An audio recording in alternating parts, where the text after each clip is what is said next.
আপনারা দেখতেছেন যে মালিক সিডের সুপার হট হাইব্রিড মরিচ, এর ফলন বাংলাদেশে অনেক ভালো হয়ে থাকে। কৃষক ভাইদের কাছ থেকে আমরা যেটা জানতে পেরেছি এর ফলন অনেক ভালো হয়ে থাকে। সুপার হট হাইব্রিড মরিচ এটা অনেক জনপ্রিয় একটা মরিচ। এটা প্রায় বাংলাদেশের প্রতিটি জেলায় অনেক কৃষক ভাইরা এই চারাগুলো রোপণ করে এবং এর থেকে অনেক উপকৃত হয়েছে এবং এটার বাজারের মধ্যে অনেক চাহিদা ভালো এবং এটার অনেক ঝালওয়ালা মরিচ। আপনাদের যদি সুপার হট হাইব্রিড মরিচের চারাগুলোর প্রয়োজন হয় অবশ্যই আমার স্ক্রিনে দেওয়া নাম্বারে যোগাযোগ করবেন। ইনশাআল্লাহ সুপার হট হাইব্রিড মরিচের চারা সহ আরো বিভিন্ন জাতের মরিচের চারা আমাদের কাছে রয়েছে, বিভিন্ন জাতের বেগুনের চারা রয়েছে, বিভিন্ন জাতের পেঁপের চারা রয়েছে।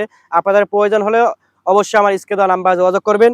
ইনশাআল্লাহ সুস্থ সবল কোকোপিট দ্বারা উৎপাদিত চারাগুলো আপনাদের কাঙ্ক্ষিত স্থানে পৌঁছে দেওয়া হবে।